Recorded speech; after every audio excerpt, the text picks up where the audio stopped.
Hello, I'm Dale Hamilton, a senior researcher at MDRC. Over the next few minutes, I will address one of the central questions in the ongoing debate on welfare reform. What is the best way to move welfare recipients into work? Should they be helped to find jobs quickly, or should they be encouraged to enroll in education or training programs before they look for jobs? I will share with you what nearly 2 decades of highly credible research using random assignment tell us. Let me first tell you the bottom line findings, and then I'll give you a few details. The answer to the question is that neither of the two pure approaches works best to increase welfare recipients' employment and earnings and to reduce their welfare receipt. Instead, the most effective strategy is a combination of the two, or what we call a mixed strategy. Based on their work experience or educational level, some welfare recipients are helped to find a job quickly, and others are enrolled first in education and training programs, ones that are employment-focused. As I'll explain, the research shows that a mixed strategy, not a one-size-fits-all approach, works best. But first, I want to make an important point. The research I will summarize was conducted only on mandatory programs that required welfare recipients to participate as a condition of their receiving welfare. All of the programs I will talk about closely monitored and enforced this mandatory participation requirement.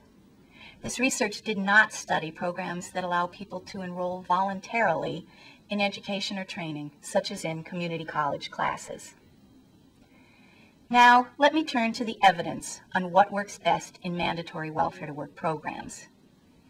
This research record tells a very interesting story that unfolded over the past 15 years.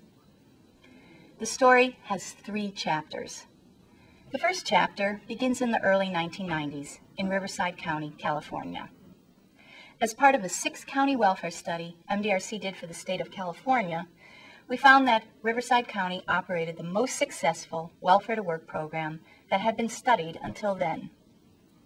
Let me show you one chart that illustrates the difference that Riverside County's program made in the earnings of single welfare mothers compared to the other 5 California counties we studied. As you can see, Riverside increased welfare recipients' earnings by more than twice as much as the other 5 counties did. This finding caught the attention of people across the country. They wanted to know, what did Riverside County do to achieve these results? In response to this question, we pointed to 2 main features of Riverside's program. First, Riverside used a mixed program strategy. About half of the participants enrolled in basic education, GED, ESL, or skills training classes. The other half went directly into job search as their first activity. Second, all of Riverside's activities, even its basic education classes, were employment-focused. A strong employment message permeated the entire program. Work was the goal. The second chapter of the story also begins in the early 1990s. At the time, both policymakers and practitioners were interested in learning what worked best: a pure job search first approach for all welfare recipients, or a pure education and training first model for everyone. This is precisely one of the main questions taken up by the National Evaluation of Welfare to Work Strategies that MDRC conducted for the U.S. Department of Health and Human Services and the Department of Education. 3 sites ran head-to-head tests of the 2 approaches. Welfare recipients were randomly assigned either to immediate job search as their first activity, or to education and training programs first. Now, let me show you the results. As you can see, both the education and training first approach, shown in the first bar, and the job search first approach, shown in the second bar, raised earnings. The difference between the 2 bars was only about $740 over 5 years, which was not statistically significant. In other words, the 2 pure approaches raised earnings by essentially the same amount. This was a very surprising result. Most people thought that the education and training first program would produce much bigger gains in earnings than a job search first approach. But that is not what the evidence showed. We think there are several reasons why this happened, including the fact that many recipients did not want to return to school or training, and many dropped out. In fact, overall, enrollees participated, on average, only about 8 months. Furthermore, the pure education and training first approach cost about twice as much to operate as the pure job search first approach. But its results were no better for welfare recipients, not even for those who were more disadvantaged. The third and final chapter of the story comes from Portland, Oregon, where MDRC studied another program from the National Evaluation of Welfare to Work Strategies. Interestingly, the program in Portland, like the one in Riverside County I spoke about before, was an employment-focused mixed strategy program.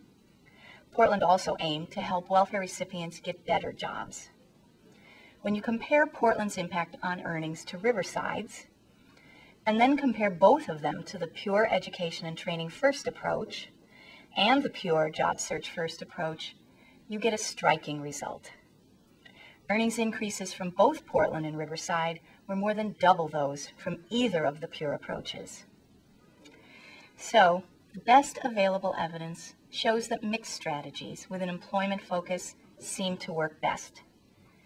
In fact, the mixed strategy worked best for a wide range of welfare recipients, including those with and without a high school education and those with and without recent work experience. What I've explained in this presentation is only part of the story of what we know about welfare to work programs. MDRC has also studied ways to help people increase their total family income so they can move out of poverty. These strategies are described in another video on our website that discusses how different welfare to work programs affect children, and we are now studying how to help the hardest to employ move into work and low-wage workers move into better jobs. So please feel free to explore our website and to come back often so we can share our new findings with you. Thank you.